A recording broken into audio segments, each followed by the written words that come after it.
నమస్తే అండి. నమస్తే అండి. నమస్తే అండి. ఈరోజు నిన్న కనిపించారు, ఈరోజు కనిపించారు. 2 రోజులు వచ్చారు సార్ మీరు? వచ్చానండి. మేము ఇక్కడే కాదు, ప్రపంచ తెలుగు మహాసభలు అనేది ఎక్కడ జరుగుతున్నా కానీ పెడతా ఉన్నాను నేను. విజయవాడలో మనకి ఇక్కడ ఒకసారి శేషసాయి కళ్యాణప్పుడు జరిగాయండి, అప్పుడు అటెండ్ అయ్యాము. సిద్ధార్థలో జరిగాయి, ఎప్పుడు అటెండ్ అయ్యాము. తిరుపతిలో జరిగాయి. తెలుగుతనం ఎక్కడుంటే అక్కడ ఉంటారు. తిరుపతిలో వెళ్ళాము, హైదరాబాద్లో వెళ్ళాము. ప్రపంచ తెలుగు మహాసభలు ఎక్కడ జరుగుతూ ఉన్నా ఒక తెలుగు మహాసభలు లేదా తెలుగు కవిత ధోరణులు, ఈ తెలుగుకు సంబంధించి తెలుగు సాహిత్యం గురించి కానీ ఎక్కడ సభలు సమావేశాలు పెడతానే ఉంటాను. నా సొంత పని మీద వెళుతూ ఉన్నప్పుడు కూడా తెలుగుకు సంబంధించినటువంటి అవధాన ప్రక్రియలు కానివ్వండి, తెలుగు సాహిత్య కార్యక్రమాలు కానివ్వండి, వెళుతూ ఉంటే నాకు కనుక దారిలో కనిపిస్తూ ఉంటే నా బండి ఆటోమేటిక్గా ఆగిపోతుందండి. ఓ, ఇంత బాగా తెలుగు మాట్లాడుతున్నారు, తెలుగు పిల్లలకి బోధిస్తున్నారు అంటే మీకు మాతృత్వంలోనే పడింది. అవునండి. మీ అమ్మ ద్వారానే మీరు ఈ భాష ఇంత బాగా నేర్చుకోగలిగారు. ఆ ధోరణిలో కొంచెం చెప్తే మేము కూడా ఎందుకంటే మనకి చిన్నప్పటి నుంచి కూడా తెలుగు అంటే మక్కువ ఎక్కువ అండి. మరి వృత్తిరీత్యా కూడా నేను తెలుగు పండితుడిని కావడంతో మరి దాని మీద మమకారం అనేటువంటిది చాలా ఎక్కువగా ఉంటుంది.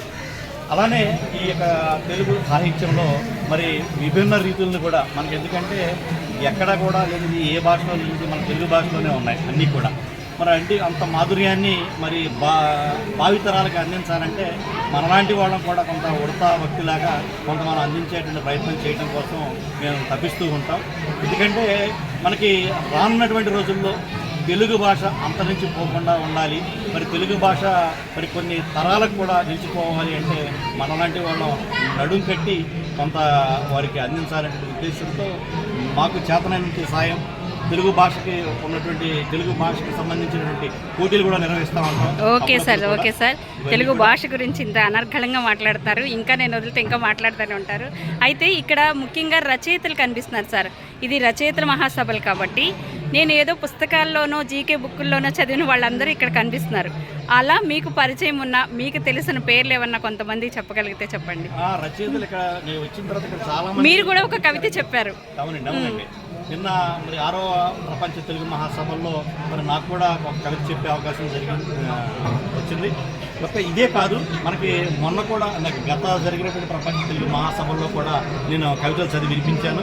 అలానే ఇక్కడ కూడా మరి ఎక్కడెక్కడో చదివి వినిపించాను. మరి మన విజయవాడలో జరుగుతున్నప్పుడు ఎందుకు చదివి వినిపించకూడదని మన మిత్రులంతా కూడా, మా తెలుగు మిత్రులంతా కూడా మేమంతా కలిసి ఇక్కడ రావడం అనేటువంటిది జరిగిందండి. మీ స్కూల్లో చేస్తారండి మేడం గారు? పక్కన గుంటుపల్లి హై స్కూల్లో చేస్తారండి. నేను మెల్లిపల్లి హై స్కూల్లో పనిచేస్తాను. తెలుగు మిత్రులంతా కూడా మేమంతా కూడా కొన్ని సంవత్సరాల తరబడి తెలుగు రచన సామర్థ్యంతో ఉంది.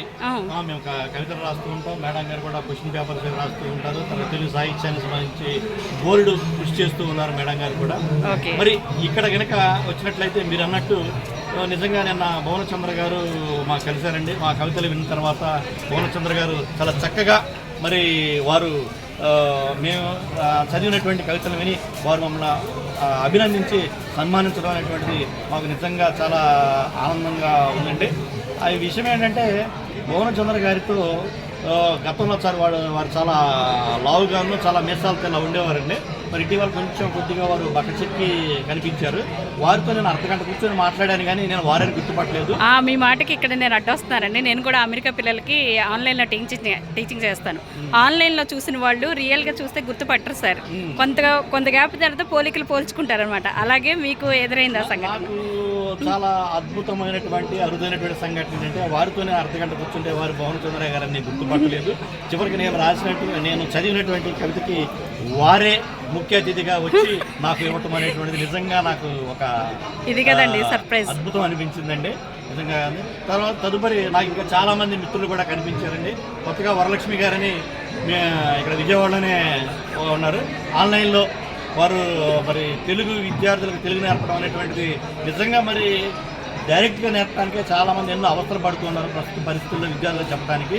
వారు ఆన్లైన్లో కూడా పిల్లలకి తెలుగు నేర్పడం అనేటువంటిది నిజంగా చాలా చాలా అద్భుతం అనిపించింది. నిజంగా అటువంటి వారు ఉండటం వల్లనే కొంత తెలుగు అనేటువంటిది ఇలా బ్రతికిస్తున్నారని నేను అనుకుంటూ ఉన్నానండి. ఓకే అండి. మేడం గారు మీరేం చెప్తారు, మీ అనుభవాలు? తెలుగు సభలు కానీ ఏదైనా తెలుగుదనం ఎక్కడ వినిపించినా కనిపించినా అక్కడ కలుసుకుంటూ ఉంటాము.